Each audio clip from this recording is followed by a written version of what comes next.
Reaper enjoys around the world rejoice. After years of languishing on the outskirts of PvE content, getting laughed at by classes with their 40k DPS benchmarks, watching in horror at every set of patch notes as your axe just received another 5% damage buff, ArenaNet has finally graced us with the buffs we've been crying out for years. Now, raid bosses will battle a class 11 years in the making. Power Reaper has awoken.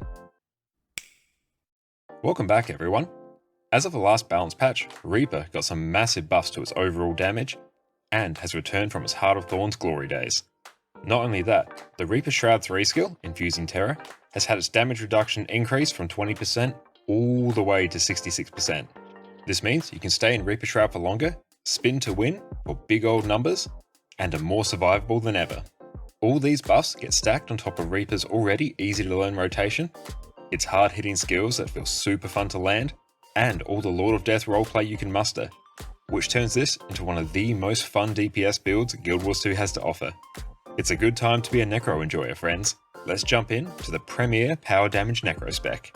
When you equip Reaper, your Death Shroud will be replaced by Reaper Shroud.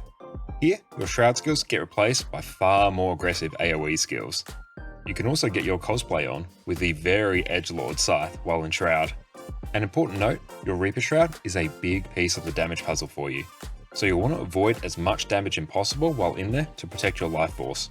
More life force means more damage. Your Reaper Shroud auto attack will cleave through enemies and grant you life force on the third strike. Due to one of your Reaper traits, the last hit will also recharge your Shroud skills. Death Charge will catapult you forward, attack 9 times, and blind your enemies. This skill will be the largest overall contributor to your overall damage. Infusing Terror will grant you stability and a huge 66% damage reduction for 6 seconds. You can also reactivate this skill to fear enemies around you. Always try to activate this when you're in Shroud, just for the 66% damage reduction. This will protect your life force and let you jump into Shroud more often. Soul Spiral is one of the most fun skills on Reaper. You'll spin to win, attack 12 times, and inflict poison. You'll be wanting to use this every time you enter Shroud. Executioner's Scythe will deal a huge strike of damage and stun your target. It will also deal more damage the lower your target's health. For this reason, we'll want to be using this when our target is below 25% health for some huge punts of damage. For our weapons, we'll be taking Greatsword and Staff. On Greatsword, your auto attack chain will regenerate life force, and on the third strike, will inflict chill and completely recharge your Greatsword 2 skill, Gravedigger. Gravedigger is one of the classic Reaper skills. You'll deal damage on up to 5 enemies around you, and if you hit an enemy below 50% health, it will instantly recharge. Towards the end of your rotation, you're going to be spamming this like crazy. Death Spiral will strike 5 times, with each one being a world finisher, inflict vulnerability, and regenerate life force. Nightfall will cast an expanding AoE at your feet, blind and cripple enemies, and also convert 4 boons on enemies into conditions, which is super handy. Grasping Darkness will attack and chill foes in front of you, and regenerate life force on every hit. One thing to note though, is that this skill will have a very long aftercast, time after you've applied your damage where your character isn't doing anything. You can cancel this and speed up your rotation by casting a skill immediately after this, swapping weapons, or stowing your weapon. On Staff, your auto attack, Necrotic Grasp, will peer through enemies and regenerate life force on every strike. This skill has very low damage, so we'll only be swapping to Staff for our 2 through 5 skills. Mark of Blood will deal some strike damage, inflict bleeding on your foes, as well as grant you some regeneration. Chillblains is one of your most important skills on Staff. You'll deal a nice chunk of strike damage and inflict chill and poison on your enemies. It also leaves a poison field, which will be taken advantage of with the world finishes on both Gravedigger and Death Spiral. Putrid Mark will deal strike damage, act as a blast finisher, and transfer 3 of your conditions back to your target. Very nice as an emergency condition cleanse. Reaper's Mark will deal a massive spike of damage, and inflict fear on any foes that it hits. A good chunk of our skill bar is going to be dedicated to Wells, which will provide ticking AoE damage over time. This damage will be amplified even further when we hop into Reaper Shroud. Outside of that, we have a free utility slot for some extra damage or utility depending on what the fight needs. We also get some great value out of minions for the full Necro experience. Bloodfiend will summon a little friend to fight alongside you, who will transfer health to you each time it attacks. You can also quickly sacrifice it if you need a quick spike of healing. Well of Suffering will inflict vulnerability on enemies and deal 6 huge spikes of damage. This is your highest damaging utility skill. Well of Darkness has some great utility as well as providing awesome damage. You'll blind enemies on each strike, which is super nice for mitigating damage on you and your party, and deal 6 spikes of damage. Outside of your wells, You Are All Weaklings is your highest damaging skill. It also is a stun break, will grant you might, inflict weakness, and deal more damage if you're in melee range. It's also an instant cast, so you can use it at any point in your rotation. Flesh Golem will usually be your default elite skill. It's a useful meat shield to draw aggro, and provides a huge amount of single target CC. If you need to swap out a skill for different utility, always swap out You Are All Weaklings first. It's the lowest damage skill of your 3 utilities, and your 2 wells are incredibly important for your damage. You can replace this with Spectral Grasp if you need some extra pulls for mob control or for CC. Corrosive Poison Cloud is an amazing projectile barrier, which is very useful on fights like Adina and Slothazor, where projectiles can be a big issue. Well of Corruption will give you higher upfront burst damage, which is great if you're in a fight with short phases. You can swap out Flesh Golem for Lich Form to get some extra burst damage at the start of the fight. You'll basically pop into Lich Form, activate your Force skill, and then pop right out. Chilled to the Bone is fantastic in open world. It provides lower damage than Lich Form, less single target CC than Golem, but it has a newly lowered cooldown and can really shut down trash mobs. Now for our traits. As you'd expect with a power DPS build, our trait choices are centered around cranking our power damage as much as possible, and taking sweet damage modifiers whenever we can. Spite is here to pump our overall power damage, and comes with a whole heap of damage modifiers and increases. Spiteful Talisman will cause us to deal increased damage to enemies without any boons. Given most enemies don't apply their own boons, and your squad will generally try and remove them if they do pop up, this will basically be active all the time. Awaken the Pain will cause Might to grant you more power and less condition damage. Revenant has a very similar trait in their Devastation line, an amazing trait for a power damage build.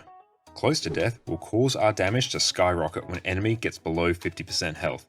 This is a huge 20% modifier, and when paired with quite a few Reaper skills that gain increased effectiveness when mobs are at lower health, will cause your damage to peak much later on in fights.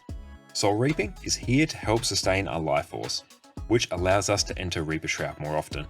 We also get some nice damage modifiers and bonuses when we enter Reaper Shroud. Soul Marks will make your marks unblockable and cause them to regenerate additional life force for you. If you don't find yourself using Staff, feel free to swap this trait to Unyielding Blast for additional vulnerability. Soul Barbs will grant you a 10% damage modifier whenever you enter and exit Shroud.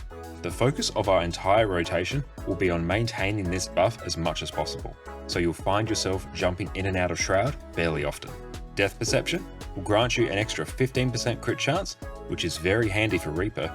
You also get a massive 15% critical damage increase whenever you're in Shroud. Because of this, we'll want to line up all our big damage ticking AoE skills so that we can dump them, then pop into Shroud so that some of their pulses benefit from this increased critical damage. In Reaper, Chilling Nova will create a blast around your target when you critically strike a chilled enemy. This is going to help you maintain chill on enemies, which will benefit some other traits on Reaper. Soul Eater will cause you to deal an additional 10% damage whenever you strike enemies in melee range. It will also heal you for 4% of the damage that you deal, which makes you very tanky for a DPS build. Cold Shoulder will cause your chill to last much longer. You'll also deal an additional 10% damage to chilled enemies, so the more chilled we can keep up, the better. Reaper's Onslaught loads us up with some more Shroud benefits. Here we get an additional 300 ferocity and grant ourselves quickness while in Shroud. It will also make the last hit of your Shroud auto attack chain, Life Reap, recharge your Shroud skills by a second.